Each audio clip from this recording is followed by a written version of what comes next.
Hi everybody, Josiah here, also known as Chilling Silence. It's great to have you here, and we've got a lot to cover, so we're going to dive straight into it.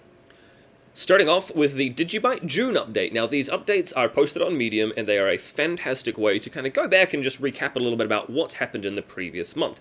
I'm aware that now we are a week into July, but that's okay. This is mostly my bad for being a little bit slack with these DigiByte updates.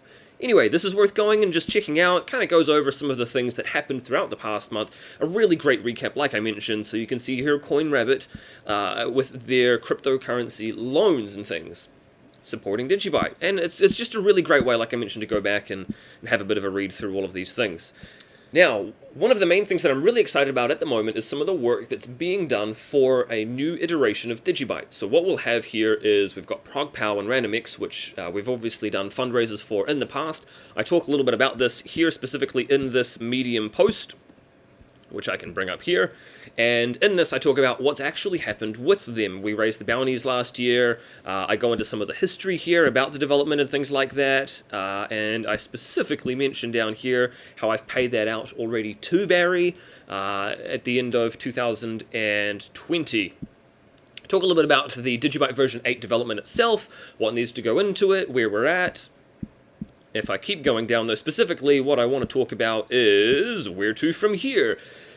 I'm basically wanting to raise some additional funds for Barry to help him out and both say thank you for all of the additional hard work that he's already done, but also to get this over the line, to get a release here. This is the main part here.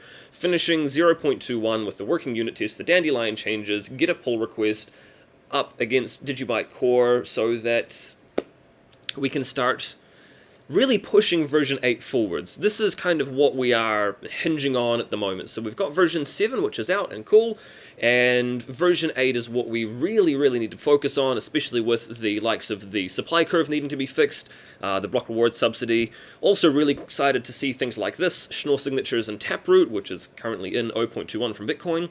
Now, on that note, as far as I'm aware, I believe Bitcoin have just gone and taken the 0.22 code and merged it into master.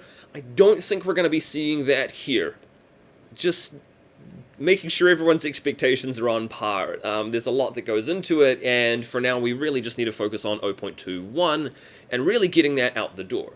In the future, who knows, maybe down the line we can do a non-forking upgrade to 0.2 codebase, 0.22 based codebase. But for the time being, this is going to be based off of 0.21. I've already had a bit of a brief chat with Barry about that as well. One of the things that you can do is catch up with him as well in the DigiByte Developers Telegram or also in Gitter. So I do include those links somewhere a little bit further down, I believe. But yeah, so here is the address. You can donate. This goes directly to him. This isn't going to me. 100% it's his controlled address. I've already started it off with 150 US worth of DigiByte myself. And I would really encourage you to also get behind this if you are interested in seeing these brought into DigiByte. The new version basically being built up and to support him as well. So I go through some of the history of what he's already done, and I hope you'll get behind this as well. I also cover off what this would be looking like as a delivered product, what we would kind of expect from this. Yeah, go have a bit of a read. Like I mentioned, you can hit him up, myself on Twitter as well. Join the Gitter channels if you do have any questions about how this is all going to work out. If you don't have any questions, fantastic. Would really appreciate any donations to him, of course. And like always, I don't keep any of this. This is going specifically this time directly to him. So, yeah. Now, one of the other things that I'm super excited about is we've got an announcement here from LifeHash. This is really cool to see, and actually a big fan of the kind of the theme that they've got going on here in the background with the kind of the dark plus the purples. I think it looks absolutely slick. You can click on here and they will tell you, where are we? Here is the, I suppose, press release announcement.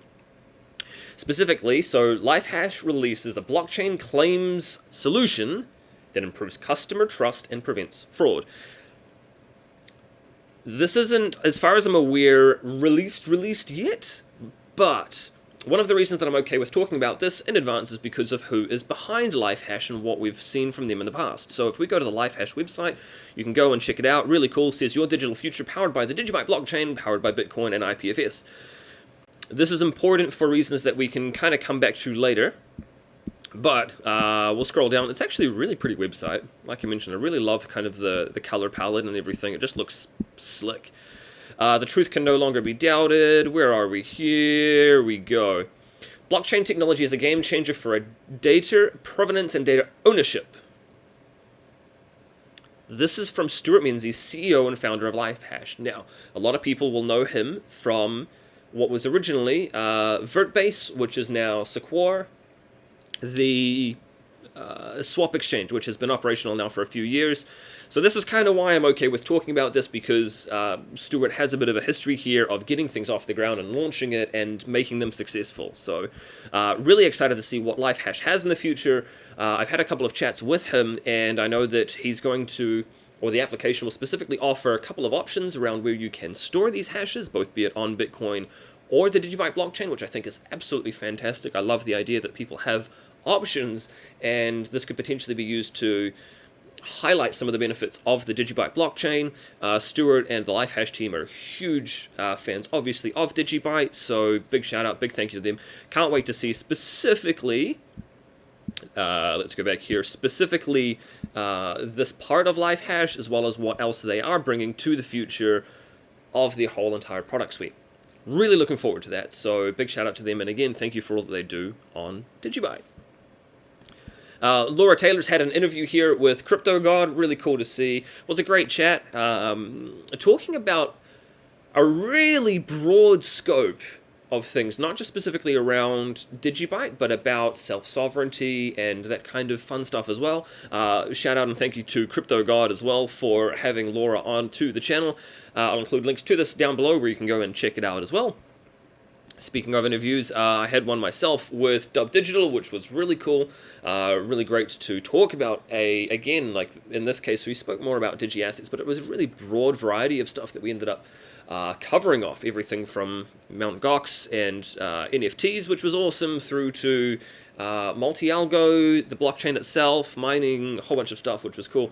And DubDigital have since gone and done a follow-up video, and I made a bit of a clip of it here because it was an absolutely fantastic introduction. I'll include a link to this down below as well. But DubDigital goes through and shares not only some technical analysis, some fundamental analysis, talking about some of the partners and things, people that are using DigiByte. Really awesome to see. So, big shout out to DubDigital. Thank you for all of your support for DigiByte. It's really awesome to see there. Anyway, that's going to wrap it all up from me for today. I hope you've enjoyed this DigiByte update. Again, please consider donating to the DigiByte version 8 fundraiser that is going to Barry. Again, all 100% directly to him. I hope you'll also get behind that and subscribe to the GitHub so that you can stay notified as the development is happening, any testing that might need your input as well, any decisions that also might need your input. Do you want this additional feature that does speed ups over here but uses a little bit more hard drive space? I don't know. Have your say, be part of the whole entire process. It'd be really great to have that kind of an input. That's going to be all from me for today, though. Consider leaving a like, subscribe, hit the share button. Feel free to hit me up in the comment section down below. Otherwise, you can reach me on Twitter. I'm at DigiByte_chilling. I'll talk to you in the next video. We'll see you soon. Cheers.